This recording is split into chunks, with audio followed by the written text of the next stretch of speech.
Okay. Right. I'll do a countdown and then a clap, and that means go.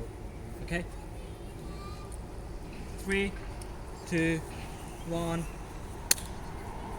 Caitlin, the crazy creature, had a witch for a sister called Sophie.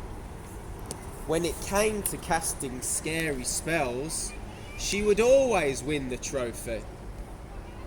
She gave Caitlin antennas and a pair of hairy feet. She also gave her a tiger's roar. That was really hard to beat. With a swish of her wand, Caitlin was dressed in a very bright high-vis vest, which wasn't too bad for Caitlin because she didn't mind how she was dressed. But Sophie's magic became unstuck when a policeman arrived on the scene.